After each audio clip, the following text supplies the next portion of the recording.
Welcome to your favourite YouTube channel Mister Math के साथ। और आज हमारी 40 सीरीज की नेक्स्ट वीडियो, इसमें हम चैप्टर 12 यानी एरियाज रिलेटेड टू सर्कल के कुछ क्वेश्चन करेंगे जो लेटेस्ट सीबीएसई सैंपल पेपर के बेस पे है। और इन क्वेश्चंस में मैंने कुछ शॉर्ट ट्रिक्स भी यूज किए जो कि हम अगर इस्तेमाल करेंगे तो हमारे क्वेश्चंस के आंसर थोड़े जल्दी आएंगे। तो यहाँ सबसे पहले जो हम क्वेश्चन ले रहे हैं बहुत इंपॉर्टेंट क्वेश्चन है, बोर्ड में कई बार आ चुका है और इसका जो पैटर्न है वो हमारे इक्विलेटरल ट्राइंगल के बेस पे कि अगर हमारे पास एक इक्विलेटरल ट्राइंगल है तो हमारे पास दो केसेस बनते हैं कि हम इसका सरकम सर्कल ड्रॉ कर सकते हैं, यानी एक ऐसा सर्कल जो इसके तीनों वर्टेक्स से पास होगा, और हम इसी ट्राइंगल का एक इन सर्कल भी बना सकते हैं। और ये क्वेश्चन तुम्हें लगभग सारी बुक्स में सारे पेपर्स में मिलेगा।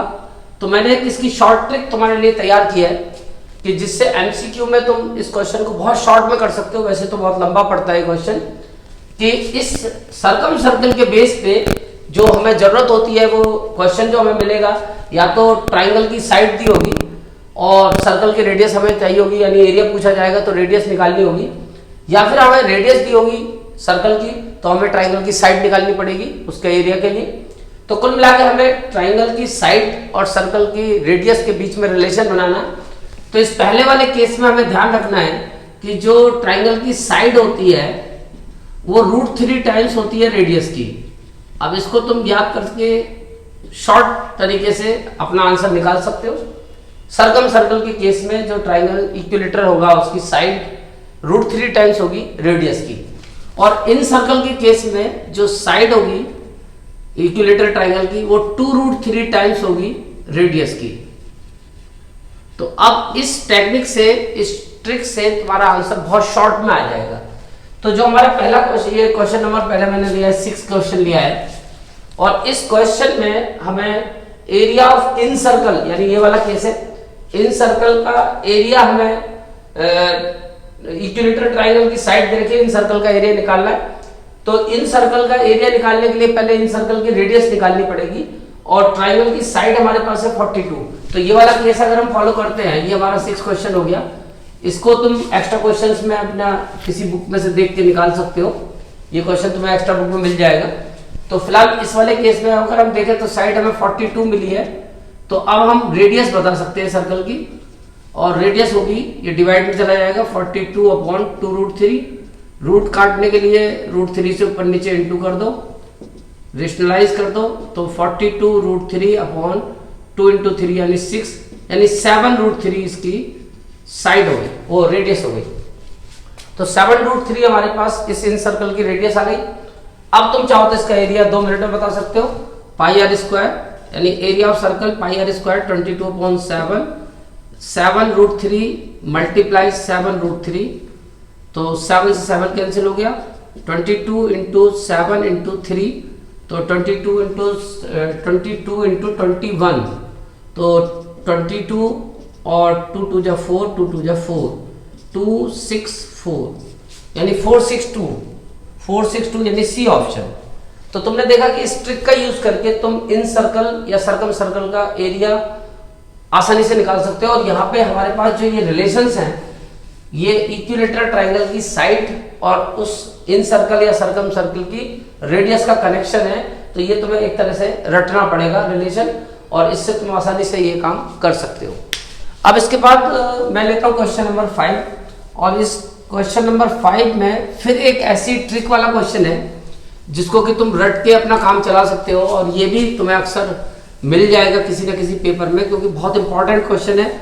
और मैंने अपनी इंपॉर्टेंट क्वेश्चन की वीडियोस में भी इसको कलेक्ट किया हुआ है, वहां से इसको डिटेल में भी देख सकते हो। पर मैं यहाँ पर इसकी एक शॉर्ट ट्रिक बताऊंगा तुम्हें, पहले भी मैं बता चुका हूँ शायद, कि अब की बार जैसे ये इक्विलेटरल ट्राइंगल का केस था, ऐसे ही एक स्क्वायर का केस होता है कि हमारे पास एक केस होता है कि जिसमें एक स्क्वायर के अंदर एक सर्कल बना दिया जाएगा, और या फिर स्क्वायर के चारों वर्टेक्स से पास होता हुआ एक सर्कल बना दिया जाएगा। यानी पहले वाले केस में सर्कल स्क्वायर के अंदर बना हुआ है और दूसरे वाले केस में सर्कल के अंदर स्क्वायर बना हुआ है। तो इस केस में भी तुम याद कर सकते हो कि इस केस में जो सर्कल का डायमीटर होगा वो स्क्वायर की साइड के इक्वल होगा, यानी diameter of the circle equal होगा स्क्वायर की साइड के। इस पहले वाले केस में। और दूसरे वाले केस में जब ये सर्कल के अंदर स्क्वायर बना है तो इस वाले केस में इस स्क्वायर का जो डायगोनल होगा वो इस सर्कल का डायमीटर बनेगा, यानी कि इसमें जो डायमीटर होगा सर्कल का वो इक्वल होगा डायगोनल ऑफ स्क्वायर के। और डायगोनल ऑफ स्क्वायर का साइड से रिलेशन होता है, वो भी तुम याद कर सकते हो, निकालने की जरूरत नहीं। बहुत से लोग इसको पाइथागोरस से निकालते हैं डायगोनल को, बट तुम्हें पाइथागोरस लगाने की जरूरत नहीं है, सीधा फार्मूला है। तो √2 इंटू साइड, तो इस केस में जो डायमीटर होगा, डायमीटर √2 टाइम्स होगा साइड का। तो ये दो रिलेशन तुम्हें याद करनी है जबकि ये स्क्वायर और सर्कल का केस होगा। और वो वाला जो पहला केस था वो इक्विलेटरल ट्रायंगल और सर्कल का केस था। तो यहाँ पे अब हमारे पास जो क्वेश्चन है, क्वेश्चन नंबर 5, इसमें एरिया ऑफ सर्कल दिया है 220। तो अगर एरिया ऑफ सर्कल हमें मिला है तो हम आसानी से रेडियस तो निकाल ही सकते हैं। पाई आर स्क्वायर 220 हमें दिया है। अभी तुम ज्यादा सॉल्व मत करो, बस आर स्क्वायर की वैल्यू निकाल दो। रेडियस की भी हमें शायद कोई जरूरत ना पड़े, पहले तुम आर स्क्वायर की वैल्यू निकाल के आगे का क्वेश्चन देखो। आगे इसमें कहा कि area of square inscribe in it, यानी सर्कल के अंदर स्क्वायर है, तो इसका मतलब सेकंड केस। तो इस केस में जो डायमीटर होगा वो इक्वल होगा √2 इंटू साइड के। अब डायमीटर का मतलब 2r होता है, यानी 2r इक्वल होगा √2 इंटू साइड के। तो यहां पे अब हमारे पास लेकिन आर स्क्वायर की वैल्यू है, तो मेरे को हो सकता है कि आर स्क्वायर बनाऊं तो स्क्वायरिंग बोथ साइड करनी पड़े, तो मैं कर देता हूं। ये शॉर्ट तरीके हैं कैलकुलेशन के। वैसे तुम आर निकालोगे, पाई की वैल्यू लगाओगे तो तुम्हें टाइम ज्यादा लगेगा, यहां तुम्हारा आंसर शॉर्ट में आ जाएगा। तो तुम अगर स्क्वायरिंग बोथ साइड करते हो तो ये 4r स्क्वायर हो जाएगा और ये रूट कैंसिल हो गए, 2 इंटू साइड का स्क्वायर हो जाएगा। अब हमारे पास आर स्क्वायर की वैल्यू तो है, तो आर स्क्वायर की वैल्यू से हमारा काम चल जाएगा। इस 2 से जब डिवाइड करोगे तो साइड का स्क्वायर जो आएगा वो 2r स्क्वायर आ जाएगा। अब साइड का स्क्वायर का मतलब इस स्क्वायर का एरिया, तो अब तुम्हें शायद एरिया ही निकालना था। The area of a circle इतना दे रखा है, find the area of square. देखो स्क्वायर का एरिया निकालना था, स्क्वायर का एरिया सीधा आगे 2 इंटू आर स्क्वायर, और आर स्क्वायर की वैल्यू हमारे पास है, तो अब हमें कोई भी जरूरत नहीं किसी तरीके की, 220/पाई। अब यहां तुम पाई की वैल्यू लगा सकते हो। पाई की वैल्यू 22/7 होती है, तो ये लगाओगे तो 2 इंटू 220/22 और 7 ऊपर चला जाएगा, ये 10 टाइम्स कैंसिल हो जाएगा और 7 टू 14, 140 सेंटीमीटर स्क्वायर ये एरिया आया। तो 140 यानी सी ऑप्शन। तो तुमने देखा कि ये हम ट्रिक अगर याद कर लेते हैं, इस ट्रिक से हम आसानी से ये काम कर सकते हैं। और ये दोनों ही क्वेश्चन बहुत इंपॉर्टेंट हैं और मेरे को लगता है कि ये एग्जाम में आ सकते हैं। तो इस दोनों क्वेश्चनों की जो ट्रिक मैंने बताई है, ये रिलेशन तुम्हें याद करनी पड़ेगी। और कैलकुलेशन करते समय ध्यान रखो, पहले क्वेश्चन को करना शुरू करो, ज्यादा जल्दबाजी करने की जरूरत नहीं। पाई की वैल्यू पुट करते समय बस सावधानी रखो कि पाई की वैल्यू जब ही पुट करो जब जरूरत पड़े, वरना अननेसेसरी तुम्हारी कैलकुलेशन बढ़ेगी और कई बार से पाई कैंसिल भी हो जाते हैं। अब आते हैं हम अपने क्वेश्चन नंबर 4 पे। The perimeter of a semi circular protractor. तो इसका मैंने एक फार्मूला तुम लोगों को अभी वीडियो में बताया था। सेमी सर्कुलर प्रोटेक्टर का मतलब इस टाइप की शेप, जिसे कॉमनली हम यूज करते रहते हैं। तो इसमें एक तो डायमीटर होता है और ये जो सेमी सर्कुलर आर्क होती है पाई आर की होती है। तो इसका जो पेरीमीटर होता है वो होता है 2 पाई आर, चलो पाई आर प्लस डी, और डी की जगह हम 2r भी लगा सकते हैं। तो पेरीमीटर हो जाता है पाई आर प्लस 2r। ये फॉर्मूला तुम्हें याद करना है इस क्वेश्चन के लिए, बहुत इंपॉर्टेंट क्वेश्चन है। अब पेरीमीटर हमें दिया हुआ 36, तो पेरीमीटर की जगह मैंने 36 लगा दिया और इसमें से r कॉमन आ रहा है, पाई प्लस 2। अब तुम्हें पाई की वैल्यू लगानी पड़ेगी, कोई ऑप्शन नहीं है। तो 36 इक्वल r, पाई की वैल्यू 22/7 प्लस 2, एलसीएम लेके सॉल्व करेंगे तो 36 बराबर 7 टू 14, 14 और 2 16 और 16 और 20, 36/7। तो 36 कैंसिल हो गया, r बराबर 7 आ गई। तो r की वैल्यू 7 अगर आती है तो उसका जो डायमीटर है वो 14 हो जाएगा, यानी कि आंसर हो गया C, 14 सेंटीमीटर। क्योंकि हमसे डायमीटर पूछा है तो 2 इंटू 7 यानी कि 14। तो ये क्वेश्चन भी बहुत इंपॉर्टेंट है एमसीक्यू के हिसाब से। इसके बाद मैं लेता हूं क्वेश्चन नंबर 3। तो ये जो हमारा क्वेश्चन नंबर 3 है, ये भी एक बहुत ही इंपॉर्टेंट क्वेश्चन है जो सैंपल पेपर में भी दिया हुआ है व्हील के ऊपर। अब इसकी भी मैंने एक ट्रिक निकाली है व्हील वाले क्वेश्चन की, कि व्हील के क्वेश्चन में हमारे पास दो चीजें होती हैं, एक तो व्हील की रेडियस या डायमीटर होती है और एक हमारे पास होता है सरकमफ्रेंस। तो सरकमफ्रेंस तो डायमीटर या रेडियस से निकल जाएगी। इसके अलावा व्हील के क्वेश्चन में एक आता है रोटेशन, कि ये व्हील जब चलता है, घूमता है, तो जब एक बार में ये कितना डिस्टेंस कवर करता है, तो पीछे आ चुका है सरकमफ्रेंस, यानी जितनी इसकी सरकमफ्रेंस है ये व्हील एक बार में उतना, एक चक्कर में उतना डिस्टेंस कवर करेगा। तो इसका सीधा फॉर्मूला तुम याद कर लो, D बराबर N into C. D for distance, N for number of revolutions और C फॉर सरकमफ्रेंस। तो इस फॉर्मूले से तुम्हारी सब चीजें निकल आएंगी, रेडियस पूछी होगी वो भी निकल आएगी, नंबर ऑफ रेवोल्यूशंस भी आ जाएंगे और डिस्टेंस पूछेगा टोटल रेवोल्यूशन में तो वो भी निकल आएगा। यानी D for distance covered by the wheel in N revolution, इसका मतलब हुआ distance covered by the wheel in N revolution. तो इससे सारी चीजें इसमें इन्वॉल्व हो जाएंगी फार्मूले में। अब देखो इसी से हम आंसर निकाल सकते हैं क्वेश्चन नंबर 3 का। इसी फार्मूले से हमारे पास डिस्टेंस दिया होगा कि व्हील ने इतने रेवोल्यूशंस में इतना डिस्टेंस कवर किया, या पूछा होगा कि इतने रेवोल्यूशंस में कितना डिस्टेंस वो चलेगा, या नंबर ऑफ रेवोल्यूशंस पूछे होंगे। तो सारी चीजें इसी फार्मूले से निकलेंगी। अगर n निकालना है तो d अपॉन सी आ जाएगा, अगर c निकालना है तो d अपॉन n आ जाएगा, या फिर डायरेक्ट इस फार्मूले में वैल्यू पुट कर दो, आंसर निकलते चले जाएंगे। अब देखो इस क्वेश्चन में हमें दिया है कि व्हील जो है कवर करता है डिस्टेंस 1.32 किलोमीटर, यानी d की वैल्यू दे रखी है हमें 1.32 किलोमीटर, और ये जो डिस्टेंस वो कवर करता है इन 100 रेवोल्यूशन, 100 चक्कर में करता है, यानी रेवोल्यूशन 100 है, तो n की वैल्यू 100 हो गई। C फॉर सरकमफ्रेंस, सरकमफ्रेंस हम निकाल सकते हैं क्योंकि रेडियस हमसे पूछी गई है, find the radius of the wheel, तो इसका मतलब सरकमफ्रेंस हमें नहीं पता, 2 पाई r, क्योंकि रेडियस हमें निकालनी है तो 2 पाई r मैंने लगा दिया। अब इसमें लेकिन एक समस्या यह है कि ये हमारा डिस्टेंस किलोमीटर में है, और जो हमारे ऑप्शंस हैं वो या तो मीटर में या डेसीमीटर में, या फिर डेसीमीटर में और इसमें सेंटीमीटर में, यानी किलोमीटर में कोई भी डिस्टेंस नहीं है। तो मैं इसको कहीं ना कहीं एक जगह कॉमनली कनेक्ट कर लेता हूं।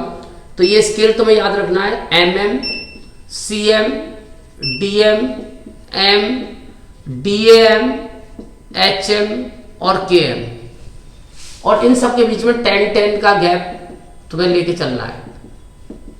अब जैसे सपोज करो कि मुझे किलोमीटर को मीटर में कन्वर्ट करना है, तो किलोमीटर तो ये है मेरे पास और मीटर ये है, तो इससे इधर आना है, तो इधर आना है तो मल्टीप्लाई, और इधर आना है, इससे इधर आना है तो डिवाइड, सीधा कॉन्सेप्ट है। तो अगर मुझे किलोमीटर से मीटर पे आना है तो बीच में 10 इंटू 10 इंटू 10 1000 हो गया, तो 1000 से मल्टीप्लाई करनी है। और अगर मिलीमीटर को मीटर बनाना है तो 10 इंटू 10 इंटू 10 1000 से डिवाइड करना है। तो कुल मिला के तुम्हें इसके यूज करना पड़ेगा। तो मैं यहाँ पे कहीं बीच में आ जाता हूँ क्योंकि सेंटीमीटर बहुत छोटा हो जाएगा, मीटर बहुत बड़ा हो जाएगा, मैं डीएम पे आ जाता हूँ। वैसे ही मेजोरिटी डीएम की है, 2 ऑप्शन में डीएम आ रहा है तो मैं इसको डीएम में कन्वर्ट कर लेता हूँ। तो किलोमीटर को डीएम बनाने के लिए किलोमीटर ये है और डीएम ये है डेसीमीटर, तो 10 इंटू 10 इंटू 10 इंटू 10 यानी 10,000, तो 10,000 से इंटू करनी पड़ेगी, 1.32 इंटू 10,000। अब ये बन गया डीएम, और 100 इंटू 2 पाई आर। अब यहाँ 100 के 2 जीरो से 2 जीरो मैंने कट कर दिए, और ये 100 की जब इससे इंटू होगी तो डेसिमल 2 प्लेस इधर शिफ्ट होगा, 132। DM is equal to 2 into pi की वैल्यू 22/7 इंटू आर, तो आर की वैल्यू आएगी 132 इंटू 7, ये क्रॉस मल्टीप्लाई में 7 इधर जाएगा, ये नीचे आ जाएगी 22 इंटू 2, 22 से ये 6 टाइम्स कैंसिल हो जाएगा, और 2 से ये 3, और आर की वैल्यू आई 3 7 21 डीएम, 21 डीएम आई इसकी वैल्यू। हमें क्या निकालना था, रेडियस ऑफ द व्हील, तो 21 डीएम यानी कि बी ऑप्शन करेक्ट हो गया। तो कुल मिला के तुम आसानी से ये काम कर सकते हो। अगर ये तुम्हें व्हील का कोई भी क्वेश्चन आता है तो ये फार्मूला याद रखना है, distance is equal to distance covered in N revolution, D for distance covered in N revolution, और n का मतलब नंबर ऑफ रेवोल्यूशन और इनटू सरकमफ्रेंस। तो इससे तुम्हारी सारी चीजें निकल सकती हैं। क्वेश्चन में तुम्हें 2 चीजें मिलेंगी, तीसरी चीज इससे मिल जाएगी। तो अब हमारे पास आता है इसके बाद नेक्स्ट क्वेश्चन, और हमारा नेक्स्ट क्वेश्चन है क्वेश्चन नंबर 2, और ये जो क्वेश्चन है हमारा क्वेश्चन नंबर 2, ये क्वेश्चन भी एक इम्पॉर्टेंट क्वेश्चन है जो कई सारी बुक्स में दिया हुआ है। और इस क्वेश्चन में हमें ध्यान रखना होता है, एक पर्टिकुलर कॉन्सेप्ट है ये एक तरीके से, और इस कॉन्सेप्ट को तुम्हें अपने दिमाग में फीड करना है, क्योंकि फिगर्स यहाँ पे कुछ भी मिल सकती है। अब इस क्वेश्चन में हमें ये कह रहा है कि एक वायर है, इसमें वायर को पहले एक स्क्वायर की शेप में लगा दिया, मतलब उसको बेंड कर दिया, मोड़ तोड़ के एक स्क्वायर बना दिया वायर का, ये वायर का स्क्वायर बना दिया। अब इस वायर को फिर से रीबेंड किया, दोबारा से तोड़ मोड़ के, अब की बार या तो सर्कल बनेगा, क्योंकि रिलेटेड सर्कल का चैप्टर है तो सर्कल तो जरूर आएगा। अब सर्कल के अलावा यहाँ पर कोई स्क्वायर की जगह इक्विलेटरल ट्रायंगल भी दे रखा है, तो ये वायर की लेंथ सेम है, वो क्वेश्चन में भी दिया है, wire when bent in the form of square, तो वो इतना एरिया कवर करता है। और सेम वायर यानी वही वायर जब एक सर्कल की फॉर्म में किया जाता है रिबेंट, तो वो कितना एरिया इंक्लोज करेगा, यानी सर्कल का एरिया पूछा है, स्क्वायर का एरिया दिया है, और कंडीशन है कि वायर की लेंथ दोनों केस में सेम है। तो इसमें तुम्हें बस याद रखना है कि दोनों केस में पेरीमीटर सेम होता है, perimeter of square is equal to perimeter of circle. ये तुम्हें फार्मूला इसके लिए याद करना पड़ेगा कि स्क्वायर का पेरीमीटर सर्कल का पेरीमीटर इक्वल होगा, और स्क्वायर का पेरीमीटर होता है 4 इंटू साइड और सर्कल का पेरीमीटर होता है 2πr। और जब तुम्हें r मिल जाएगी तो फिर तो तुम एरिया निकाल लोगे। तो स्क्वायर की साइड, लेकिन अब स्क्वायर की साइड नहीं दी होगी तुम्हें, एरिया ऑफ स्क्वायर दिया 121, तो एरिया ऑफ स्क्वायर का जो फार्मूला होता है, एरिया ऑफ स्क्वायर का फार्मूला होता है साइड का स्क्वायर, तो एरिया ऑफ स्क्वायर 121, साइड का स्क्वायर, तो स्क्वायर रूट लेंगे तो 11 आ जाएगी, साइड जो है स्क्वायर की 11 सेंटीमीटर जो भी एरिया की यूनिट है वही आ जाएगी। तो 11 और यहाँ पाई की वैल्यू 22/7 इंटू आर, तो 22 से ये कैंसिल हो गया, 2 टाइम्स ये 44 है, 22 बल्कि 44 से कैंसिल हो गया पूरा। तो फाइनली क्रॉस मल्टीप्लाई करेंगे, r बराबर 7 आ गई। अब तुम्हें एरिया पूछा है तो एरिया हो जाएगा पाई इंटू 7 इंटू 7, 7 से 7 कटा, 7 टू 14, 154 सेंटीमीटर स्क्वायर, तो 154 एक ऑप्शन होगा सी। अब आते हैं हम अपने आखिरी क्वेश्चन पे, और ये भी एक हॉट क्वेश्चन है क्योंकि हर बार ये बोर्ड में आता रहा है। तो एमसीक्यू के भी सैंपल पेपर में मैंने देखा, जो सीबीएसई का स्टैंडर्ड वाला पेपर था उसमें एक शेडेड रीजन के 2 क्वेश्चन थे, बल्कि वॉलपिक रिंग वाला और एक और था। तो शेडेड रीजन का कॉन्सेप्ट भी बनता है और इसमें 2 तरीके के क्वेश्चन आते हैं। तो जैसे उस सैंपल पेपर के हिसाब से तुम एरिया का तो कॉन्सेप्ट कर चुके हो, अब इसमें कॉन्सेप्ट पेरीमीटर का भी होता है। वैसे उसमें आया नहीं है पर पेरीमीटर का मैंने क्वेश्चन लिया है। इस क्वेश्चन में ये ए बी एक डायमीटर है और इस पे ओ को सेंटर मान के एक सेमी सर्कल बना दिया है, और जो इसकी रेडियस है ओ ए और ओ बी वो हमें दे रखी है 14 सेंटीमीटर की, उनको डायमीटर मान के 2 सेमी सर्कल और बना दिए हैं। अब ये अंदर भी बन सकते हैं बाहर भी बन सकते हैं, तो फिलहाल ये अंदर की तरफ बनाए। अब जो ये शेडेड रीजन है हमें इसका पेरीमीटर निकालना है, तो इसकी भी ये क्वेश्चन एक्स्ट्रा क्वेश्चन में कई जगह मिलेगा तुम्हें। इसकी भी सीधी टेक्निक होती है, एक ट्रिक इसकी तुम्हें याद रखनी है कि हमारा जो शेडेड रीजन है वो इस टाइप का है। ध्यान से अगर शेडेड रीजन को देखो तो बस यहाँ शेडेड रीजन पे ही तुम्हें फोकस करना है और किसी चीज के बारे में तुम्हें नहीं सोचना। तो तुम्हारा शेडेड रीजन कुछ कुछ तुम्हें ऐसा दिखाई देगा, ये तुम्हारा शेडेड रीजन है। अब तुम्हें क्या करना है, इसका पेरीमीटर का अगर क्वेश्चन आता है, एरिया का आता है तो शेडेड को टोटल फिगर में से निकालने के लिए अनशेडेड को माइनस कर देंगे। यानी अगर इसका एरिया निकालना है शेडेड रीजन का तो इस बड़े वाले फिगर में से छोटी वाली व्हाइट वाली फिगर माइनस कर देंगे। यानी इसमें तो ब्लैक एंड व्हाइट की कहानी चलेगी, ये व्हाइट और ये ब्लैक, तो ब्लैक प्लस व्हाइट सब कुछ मिलाओगे तो ये पूरा वाला जो सर्कल है वो बन जाएगा। यानी दोनों व्हाइट और अगर ये शेडेड रीजन मिला दोगे तो ये होल सर्कल बनेगा। तो अगर इस होल में से ये पार्ट माइनस कर दो तो रिमेनिंग पार्ट निकल आएगा। तो इसका तो कॉन्सेप्ट सीधा है, बट पेरीमीटर का कॉन्सेप्ट क्या होता है वो समझ लो। पेरीमीटर का कॉन्सेप्ट ये होता है कि पहले यहाँ पे मैं पॉइंट मार्क कर देता हूँ, ये x, यहाँ पे एक पॉइंट मार्क कर देता हूँ y और यहाँ पे z। यानी मैंने यहाँ पे x कर दिया, यहाँ मैंने y कर दिया और यहाँ मैंने z कर दिया। तो पेरीमीटर के लिए एक तरफ से चलना शुरू करो और पूरा चक्कर लगा के शेडेड रीजन के चारों तरफ, ये समझ लो एक पानी का तालाब है और ये पानी भरा हुआ है, इस पानी के अंदर नहीं जाना हमें, इस तालाब के चारों तरफ से घूम के, इस पानी के चारों तरफ से घूम के यहाँ वापस आना है, और जितना डिस्टेंस हम कवर कर लेंगे वही इस फिगर का पेरीमीटर होगा। तो इसका जो पेरीमीटर आएगा, जब यहाँ से हम चलेंगे तो इस गोल चक्कर पे हमें घूमना पड़ेगा। गोल चक्कर का मतलब सेमी सर्कुलर आर्क, तो ये आर्क हो गई AXB प्लस, फिर यहां से फिर एक आर्क बनेगी ये BZO, ये भी आर्क है।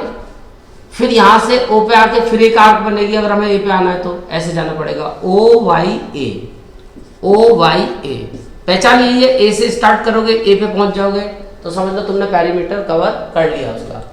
अब ये जो आर्क होती है सेमी सर्कल की, ये पाई आर की होती है, बट यहाँ पे इसकी जो रेडियस है वो तुम्हें देखनी पड़ेगी। मान लो R1, रेडियस तो अलग अलग है ना तीनों सेमी सर्कल की, इसकी मान लो R1 बड़े वाले की, दूसरे वाले की, इस वाले की पाई R2 और इसकी पाई R3।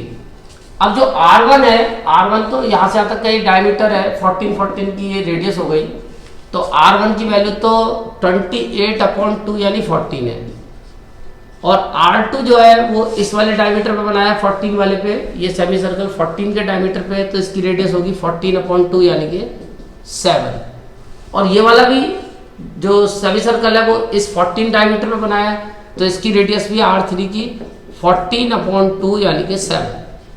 अब यहाँ बस तुम्हें एक बात का और ध्यान रखना है कि पाई की वैल्यू सबसे लास्ट में लगाएंगे, शुरू में पाई नहीं लगाना। कभी भी स्टेट रीजन का क्वेश्चन आता है तो पहले क्वेश्चन को, इस टाइप के क्वेश्चन को पाई में ही सॉल्व करना है, बाद में लास्ट में पाई पुट करना है।